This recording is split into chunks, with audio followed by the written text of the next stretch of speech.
folks. Peter Nakamura, Product Marketing Manager at Mercatus, reporting out of day 3 of Groceryshop. Here is a quick video explaining the aha moments, the insights that I gleaned from today's sessions. And I'll leave with one bonus highlight at the end as well, so stick around for that.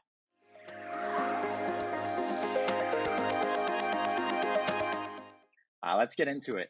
So the first highlight is around the value of first-party data in a cookieless future. We all know that Google is planning on phasing out all third-party cookies, at least on Chrome and other parts of their business. So it really is a dash to make sure that you have a really good handle of your first-party data and what's called, starting to build out that unified digital user identifier so that you can start getting a good sense of what your customer base looks like, tagging users so that in the future, when we don't have cookies, there is the capability to track and personalize your offerings for them. So, the theme of the conference really seems to be that first-party data is just a gold mine. And as a retailer, it's critical that you have your first-party data in good shape and able to, slice and dice the data, and parts of it can be shared with your vendors and CPGs. They're doing a lot of work on their end to get access to first-party data. So as a retailer, having a really good grasp of it will be quite powerful, especially as we move into a cookieless future. So that's the first insight. The second insight is around omnichannel profitability.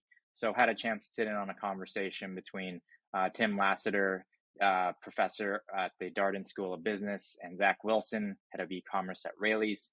And they were, kind of highlighting what they're seeing on the ground, as well as what Tim's finding in his research. And a lot of Tim's research actually is aligned with what we found through our partnership with Brick Meets Click. So, things like customers really hate paying fees, but they might not mind as much the product prices in the online store. So, finding the balance between the cost to serve, either pickup or delivery, and the willingness to pay.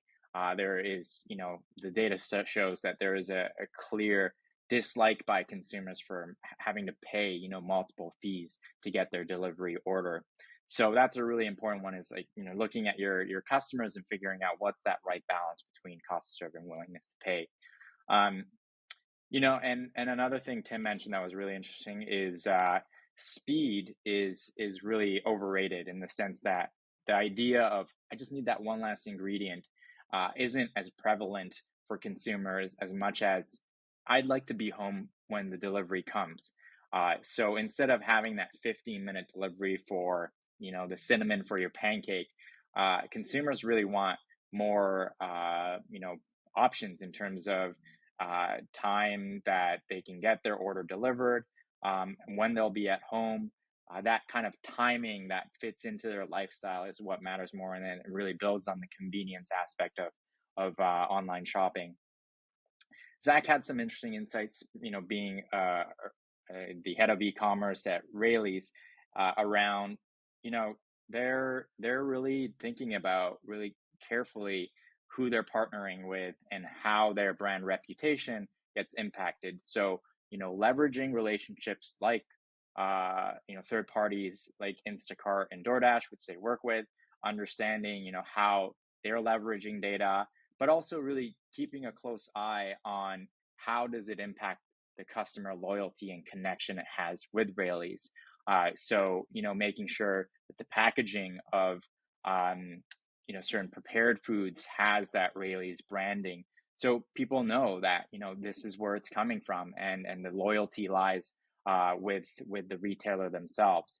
And pickup is a great opportunity to do this, particularly because customers might be going in store to pick up their order, or they might be interacting with a store associate. So really carrying through that brand experience is a great opportunity to kind of further cement that connection.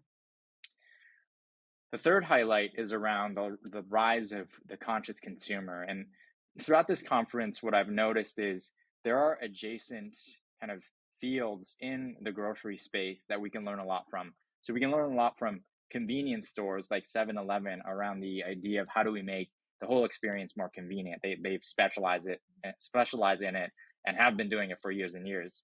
And in a new market, you have companies like Thrive Market that have been really honed in on the conscious consumer, whether that's for health reasons or the environment, and they've built their entire business model around the health conscious consumer. And we all know, we've been seeing it in trends around the health conscious consumer being one of the biggest trends this year and likely beyond. So when I had a chance to hear Nick Green, the co-founder and CEO of Thrive Market, talk, it was just really interesting to hear how they've been approaching um, e-commerce and building out Thrive Market. So a big thing is data. They've been able to build out this really successful private label brand by understanding what their customers are buying and what areas they could step in and provide that private label.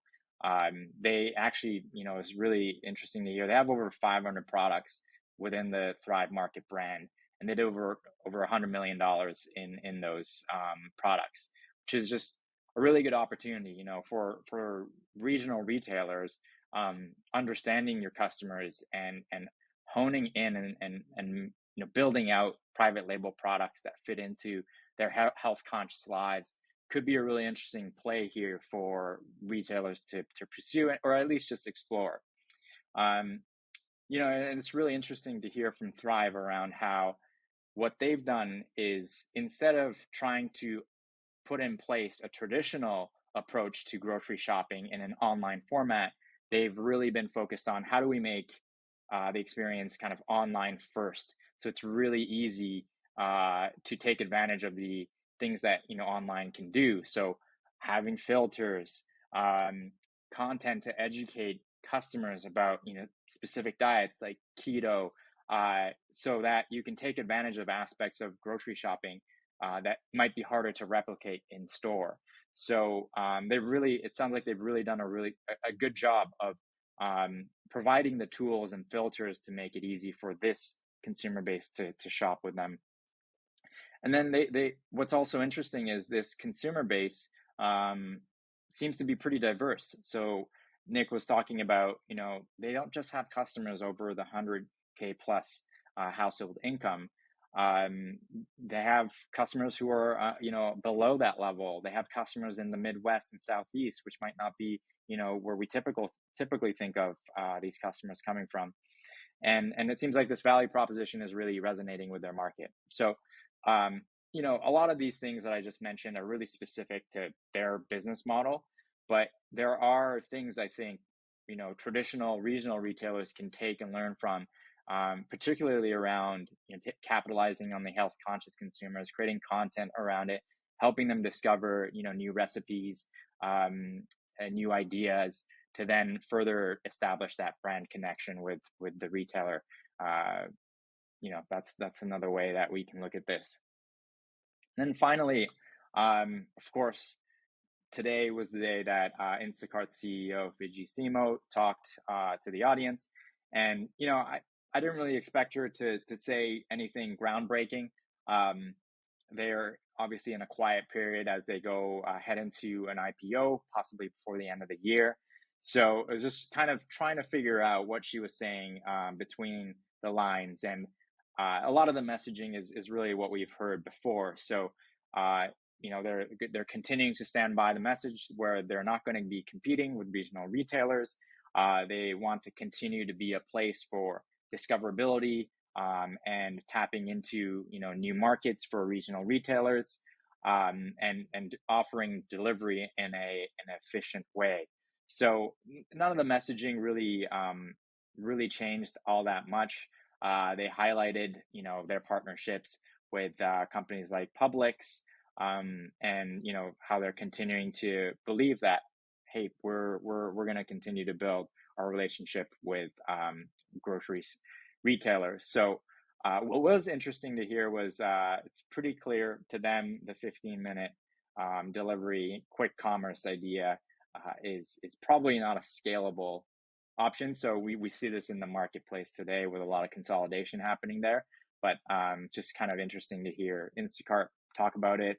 Probably kind of a knock on GoPuff and other retailers in the space. So um, yeah, it's to me it sounded like a marketing campaign. They're trying to enter in more relationships with grocery retailers, and retailers, rightly so, are skeptical, or at least cautious about what that partnership might look like.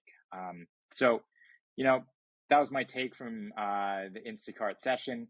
Um, Lots of overall another great day of content and lots of learnings that hopefully are useful here for you. There is one more day left. It's a shorter day. It's a half day, so I'll probably be recording my next one at the airport just to share with you before I head back home. If you haven't checked out my recaps from the last couple of days, please check them out if you have some time, day one and day two. And yeah, look out for our next video tomorrow. Thank you, and we'll talk to you soon.